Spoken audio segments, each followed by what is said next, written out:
Ազգային ժողովի հարգելի փոխնախագահ, հարգելի գործընկերներ, շատ լավ ստացվեց, որ առաջինը ես պետք է արձագանքեմ, որտեղ հարցը ոնց որ թե ինձ է վերաբերվում, եւ ասեմ ձեզ, որ ես ուզում եմ սկսեմ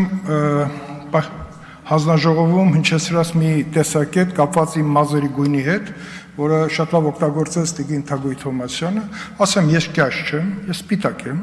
եւ ես սպիտակելը անցած ճանապարհ է։ Տիկին Թոմասյան, դուք իմ սև մազերն եք տեսել, ալեխառնել եք տեսել, սպիտակնել եք տեսնում, եւ դա անցած ուղի է, խնդրում եմ դա մազերը չշահարկեք։ Ինչ վերաբերում է կյաժությունը եւ հարցի քննարկումը, ես ուզում եի հասկանալ ձեր զեկույցից, վերջին հաշվով դուք ինչ եք հասկացել իմ ասածից։ Դուք չասեցիք։ Ասում են, ասեք, եթե ես կրկնել եմ հայտնի հոգեվորականի բառերը, որը շատ ավելի կոշտ է ասել, բերանդ լվա։ Շատ անհասկանալի արտահայտություն է։ Եվ մեկնաբանել է, ի՞նչ է մեկնաբանել։ Այլ կոնտեքստում ես էլ եմ մեկնաբանել եւ իմ մեկնաբանությունը ուզում եմ դեռ ժամանակ ունեմ ընթերցեմ, որ ես արել եմ իմ Facebook-յան գրառման մեջ։ Եվ վերնագիրն էլ շատ հետաքրքիր եմ ես դրել, թող ձեզ հաճելի լինեն բերանից խոսքերը։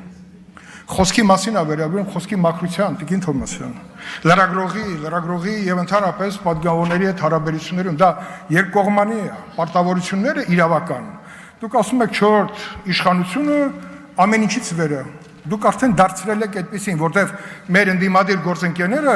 քաղաքական օրակարգ չունենալու պարագայում գտել են լրագրողական խմբերով օրակարգ ձևավորելու ձևաչափը։ Շատ լավ։ Այդ դեպքում, երբ որ ինձ մեղադրում եք, մեղադրեք հստակ, ինչ եմ ես ասել, եւ դուք ինչ եք հասկացել, որովհետեւ ըստ էության իմ ասացի մեկնաբանությունը, թե ես ինչ եմ ասել, ես կարող եմ կարդալ։ Անշուշտ, ես շատ լավ հասկանում եմ, որ որոշ ընդդիմադիր գործիչներն ու նրանց շահերը սպասարկող մի քանի լրագրողներ փորձում են խոսքիս իմաստն ընկափոխել, լարվածության նոր առիթ ստեղծելու իմ անունը շահարկելու նպատակով, սակայն համոզված եմ, որ տհաճ ափսոսանքի արժանի միջադեպը ես գրել եմ հաջորդ օրը։ Չէր դառնա հանրային քննարկման առարկա, եթե գնահատականներ տվեին մեջբերումը, որ ես արել եմ ձեր սիրելի հոգեվորականի ասածից։ Ես որևէ վիրավորական բան չեմ ասել, ես ասել եմ խոսքի մաքրության մասին, որովհետեւ ավելի ինկալելի լինի, ես նույնիսկ վերջում բերել եմ սաղմոս եւ այստեղ նաեւ ձեր թերթի քնարիկը, որ իմ նկարը վազվզավել այստեղ, ասում եք բնականն էլ դրեք, վերջին հաշվով ես ուզում եմ բացատրեմ, որ նաեւ այդ ձևաչափի մեջ խոսքի մաքրությունը շատ կարեւոր է։ Իսկ ինչ այդ օրը տեղի ունեցավ, պարզապես ճեպազրույցի ժամանակ Հռիփսիմե Ջեբեսյանը մոտեցավ եւ փորձեց ձախ կողմից ներխուժել այդ աշխատանքի մեջ, որ ես թույլ չտվեցի։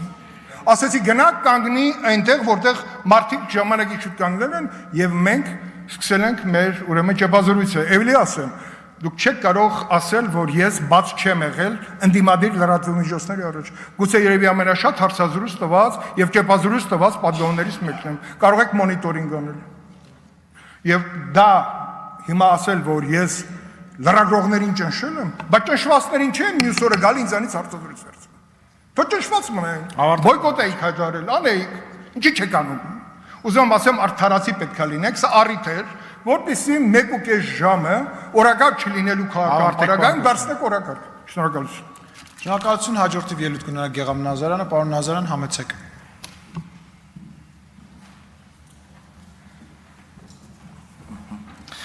Լրատվամիջոցները, լրագրողները ցանկացած